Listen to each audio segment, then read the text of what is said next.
the antifreeze was mixing with the gas. That's what was causing all the inconsistent idling, the sputtering, and turning off, and it wouldn't restart, and I had to use a lot of starter fluid. It was still rattling a little bit at low speed, under 25 miles an hour.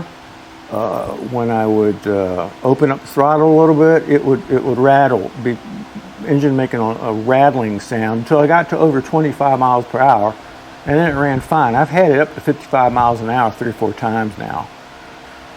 The longer I ride, the front brakes tries to lock up on me.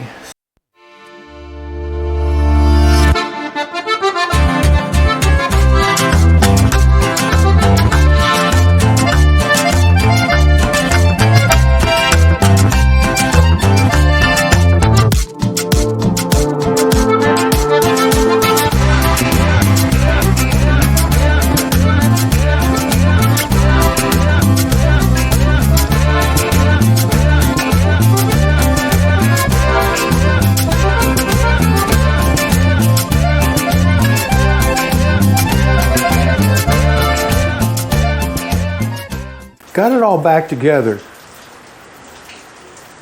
somewhat cleaned up. It's really looking pretty good. I actually took it out for a ride yesterday. Not very good results. I had started it last week several times. This is the beginning of week 5. Each time, idling was kind of really rough, so I had to mess with the carburetor, change some fuel lines, change some vacuum lines. Started running a little bit better as they went. But yesterday, I put a new carburetor on it. I put an aftermarket carburetor on it, hooked that all up, and started it, and it ran better than the original carburetor. But still not fantastic. The idle speed varied. You run too slow, then you run too fast, and I have to adjust that, and it never seemed to want to run at the same idle speed. It would turn off by itself sometimes at low idle. But I did get on it and rode it around the block, let's just say, a few times. But it was running so rough. It was really, the engine was really, like, I call it tinging, making a loud tinging sound at low speed. Once it got up to speed, 15, 20, 25 miles an hour, it would stop doing that and sound pretty good at times. But it would cough, it would spit, it would sputter. I come to a stop, a lot of times it would turn off, I had to restart it. I just knew it wasn't reliable. I wasn't willing to ride further than I was willing to push it home if it turned off on me. So this week number 5, I've got to figure out, like I said, I took off the old factory carburetor, and it is an original Honda carburetor. You can tell by the stamp number on the side of it. So that's a keeper there. This winter I'm going to rebuild that carburetor and get it back on the bike, because you're not going to find a better carburetor that runs on the Helix than the original. But I've got an aftermarket carburetor on there, and it's still not running right. I took the spark plug out to look at it, and it looks pretty white to me, the firing tip on it, which means it's kind of running too lean, it's getting too much air, and I gotta find out what's going on with it, because it's just not reliable. I'm scared to death to go more than a few blocks away from the house, because if it turns off on me and I can't get it started, I'm gonna have to push it home. So definitely not reliable.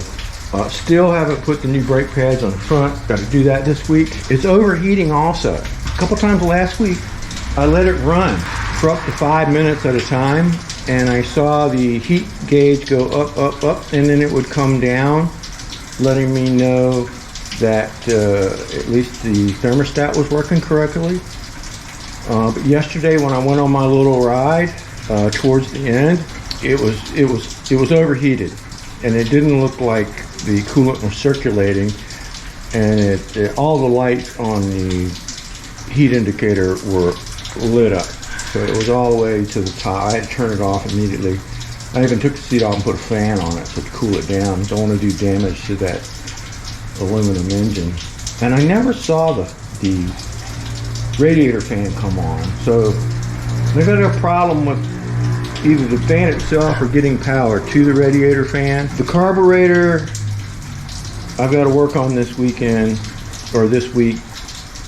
I've got to figure out why I can't get the proper air to fuel mixture correct on the carburetor.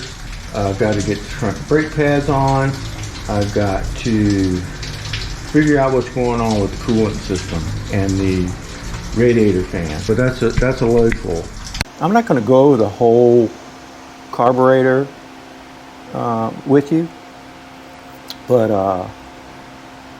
yeah, hopefully I'm going to explain how I got mine hooked up, how I got things running well, and finally you'll see a little bit of carburetor explanation and hose hookup that'll get you going as well. When I rebuild the original carburetor, I'll do a little bit more in-depth comments on the carburetor hookup and stuff. I fixed one big problem. I've got the original Honda carburetor out. I know it's original because of this this number right here on the side. And if you research that, it'll come up, and that's the number of the original Honda carburetor. I've got an aftermarket carburetor that I just wanted to throw in here, get it going until I had time to rebuild the original carburetor. Okay, so I solved one problem I was having. The antifreeze was mixing with the gas. That's what was causing all the inconsistent idling, the sputtering, and the turning off, and it wouldn't restart, and I had to use a lot of starter fluid. I fixed that problem.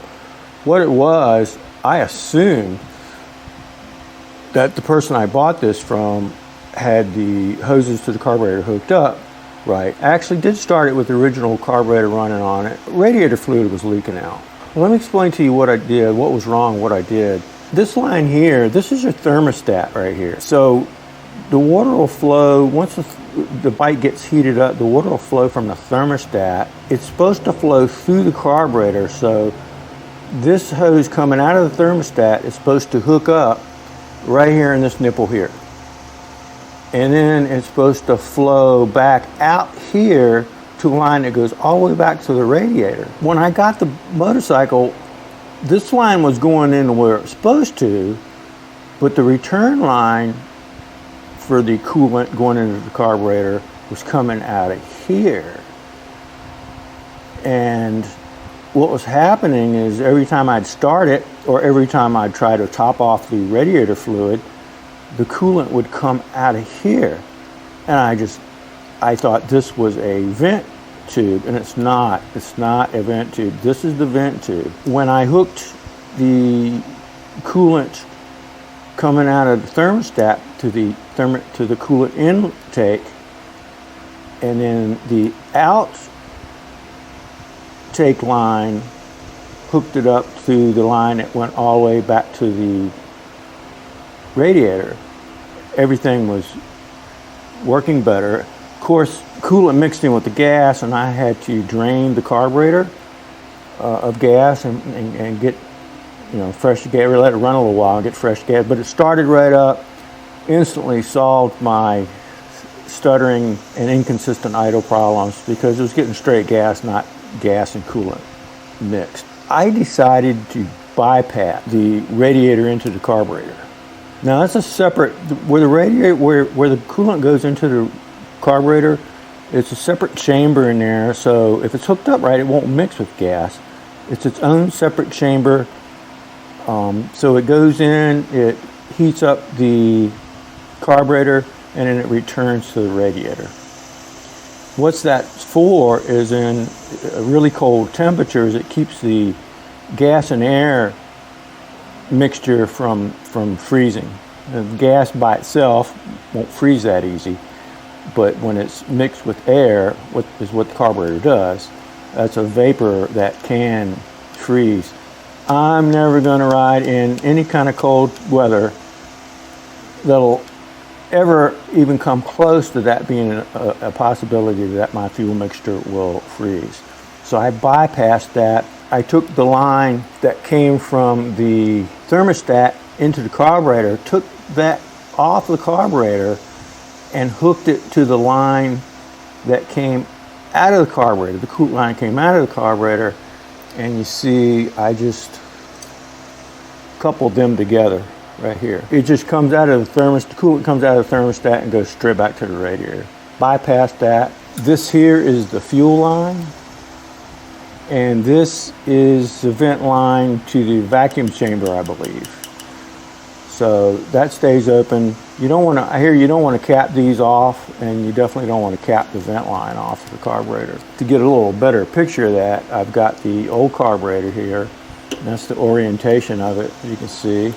And so what's supposed to happen is the coolant line from your thermostat, which is again right there, comes and hooks into here, and then the outlet coolant line hooks here and goes back to the radiator. I bypassed that altogether.